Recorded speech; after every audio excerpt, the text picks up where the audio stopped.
नमस्कार दोस्तों, स्वागत है आपका आज की एक और धमाकेदार वीडियो में। आज फ्रांस में सरकार से लेकर आम लोग, मीडिया से लेकर डिफेंस इंडस्ट्री तक हर कोई भारत का नाम ले रहा है, क्योंकि जो बदलाव आज फ्रांस में दिख रहा है, उसकी असली शुरुआत भारत ने कुछ सालों पहले की थी।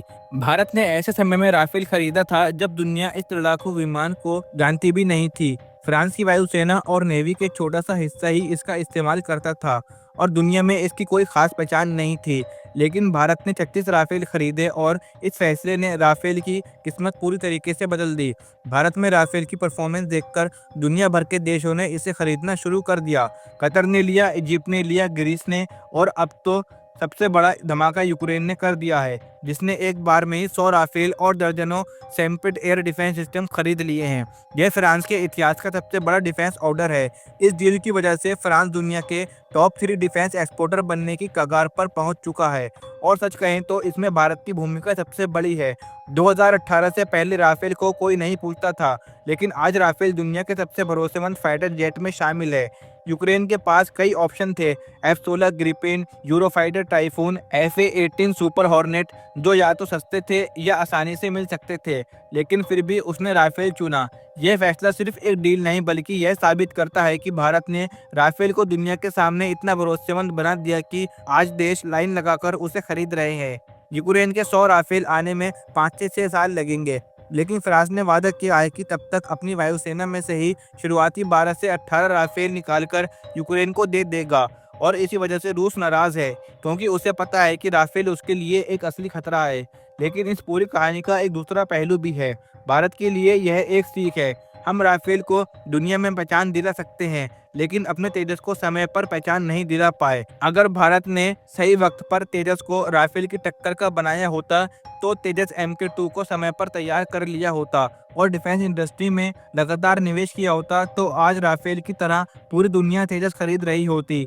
हम भी F-35 जैसे लड़ाकू विमान बेचकर अरबों डॉलर कमा रहे होते। लेकिन भारत ने 20 से 25 साल डिफेंस सेक्टर को अनदेखा किया, रिसर्च और पैसा नहीं लगाया, इंडस्ट्री को बढ़ने नहीं दिया। अब पिछले 7 से 8 साल से भारत तेजी से आगे बढ़ रहा है।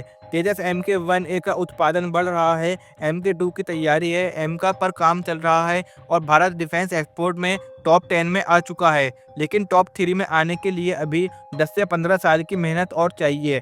अगर भारत लगातार इन्वेस्ट करे, क्वालिटी वेपन बनाए और तेजस को दुनिया में उतनी ही पहचान दिलाए जितनी हमने राफेल को दिलाई, तो आने वाले सालों में भारत एक बड़ी डिफेंस पावर बन सकता है।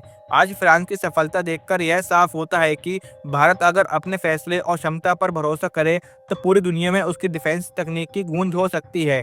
यह कहानी सिर्फ राफेल की नहीं, यह कहानी भारत की क्षमता की है। अब देखना यह होगा कि आने वाले सालों में भारत अपनी डिफेंस इंडस्ट्री को कहां तक ले जा पाता है। दोस्तों, भारत अगर सच में आने वाले सालों में टॉप डिफेंस एक्सपोर्टर बनना चाहता है, तो उसे अब सिर्फ तेजस या कुछ मिसाइलों तक ही नहीं रुकना चाहिए। हमें एक पूरा डिफेंस इकोसिस्टम बनाना होगा, जिसमें छोटे सेंसर से लेकर बड़े लड़ाकू विमान, ड्रोन, टैंक, हेलीकॉप्टर और एयर डिफेंस सिस्टम सब कुछ शामिल हों। आज फ्रांस दुनिया में सिर्फ राफेल की वजह से नहीं चमक रहा, बल्कि इसलिए चमक रहा है क्योंकि उसने अपनी इंडस्ट्री को लगातार सपोर्ट किया, रिसर्च पर पैसा लगाया और दुनिया भर में अपने हथियारों के लिए भरोसा बनाया। भारत भी अब यही रास्ता अपना रहा है, लेकिन हमें इसे और तेज करना होगा, क्योंकि दुनिया की जंग सिर्फ सैनिकों से नहीं बल्कि टेक्नोलॉजी से जीती जाती है।